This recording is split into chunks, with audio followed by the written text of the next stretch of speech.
এবার তৃণমূল নেতার বিরুদ্ধে তৃণমূল নেতার অভিযোগ রাজগঞ্জে। অভিযোগ ভিত্তিহীন বলে দাবি তৃণমূল নেতার। ঘটনায় চাঞ্চল্য রাজগঞ্জে। রাজগঞ্জ ব্লকের মান্তাদারি গ্রাম পঞ্চায়েতের অঞ্চল সভাপতির বিরুদ্ধে লিখিত অভিযোগ করেছে মুখ্যমন্ত্রীর কাছে। সংবাদ মাধ্যমে ভাইরাল হবার পরেই অঞ্চল সভাপতি লিখিত আকারে অভিযোগ করল ভিডিও ও জেলা সভাপতিকে। অঞ্চল সভাপতি ললিত রায়ের দাবি, আমাকে বদনাম করানোর জন্য উঠে পড়ে লেগেছে দলেরই একাংশ। অঞ্চল সভাপতি ললিত রায় আরও জানান, সংবাদ মাধ্যমে যে সকল অভিযোগ রয়েছে তা ভিত্তিহীন। কোনো অবৈধভাবে হোটেল গড়ে তোলা হয়নি। জমির সমস্ত কাগজ ও নথি রয়েছে আমার কাছে। শুধুমাত্র বদনাম ছড়ানোর জন্য পরিকল্পিতভাবে সাজানো হয়েছে। সেই কারণেই সোমবার রাজগঞ্জ ভিডিও ও দলের জেলা সভাপতিকে লিখিত আকারে জানানো হয়েছে। ললিত রায় আরও জানান, দলের কোনো বড় নেতার হাত রয়েছে এই চক্রান্তের পেছনে। এর বিরুদ্ধে আমি আইনের পথে হাঁটব। প্রয়োজন হলে মুখ্যমন্ত্রীকে লিখিত আকারে জানানো হবে। ইতিমধ্যে বিষয়টি বিধায়কের কানে পৌঁছে দেওয়া হয়েছে। সঠিক তদন্ত করে দল ব্যবস্থা নেবে আমি মনে করি। তিনি আরও জানান, আমাদের কালকে একটা সংবাদ মাধ্যমে আমি শুনলাম কিংবা দেখলাম যে আমি নাকি অবৈধভাবে 360 ফিট জমি ক্যানেলের ধরে আমরা বলে হোটেল করছি এবং রিসোর্ট করছি। তা আমি শোনার পরে আজকে আমি বিডিও অফিসে যাওয়া বিডিওকে আমি কমপ্লেন করে আসলাম, কমপ্লেনটা দিয়ে আসলাম।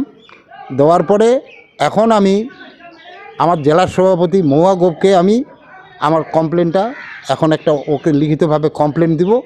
কমপ্লেন দিয়ে আমি এটা মিথ্যা কে করলো সেটা আমি তদন্ত করে তার নামে আমি কালকে আমি মানহানি কেস করব।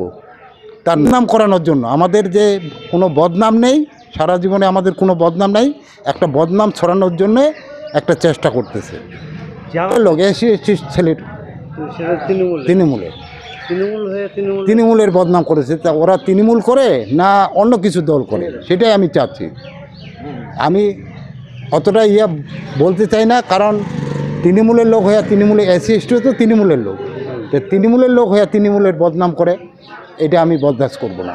এর পিছনে লোক আছে, আমি লোকের নাম বলবো না, কিন্তু এর পিছনে লোক আছে। কালকে আমি মানহানি কেস করব। অভিযোগ করেছে ওইটাই আমি নাকি বলে তিস্তা ক্যানেলের 360 ফিট জমি ধরে আমরা ঘর করছি এবং হোটেল করতেছি। আমাদের কাগজপত্র রেডি আছে, সমস্ত রেডি আছে। ও না জানার সত্ত্বে ওরা কি করে আমাদের নামে কমপ্লেনটা করলো আর কি করে পেপারে দিল নাম করার জন্য। আমাদের এর ফলে তো দলেরও আমাদের ক্ষতি হচ্ছে, দলের একটা বিশাল ক্ষতি হয়ে যাচ্ছে। দলের ক্ষতিটা তো আমি যেটা দেখতেছি এসসি এসটি সেল বেশি করে আমাদের দলের বদনামটা করে। বিধায়ককে আমি জানাইছি, আমাদের ব্লক সভাপতিকে জানাইছি, এখন জেলা সভাপতির কাছে যাচ্ছি, জেলা সভাপতিকেও আমি জানাবো। সকলকে লিখিত আকারে আমি জানাচ্ছি সবাইকে। যদি দরকার পড়ে আমরা জানাই দিব, মুখ্যমন্ত্রী এবং অভিষেককেও আমি জানাবো। আমি চাচ্ছি মিথ্যা অভিযোগটা করলো কেন আমাদের নামে। আমি তার জন্য আমি চিন্তা ভাবনা নিছি যে তার নামে আমি মানহানি কেস করব।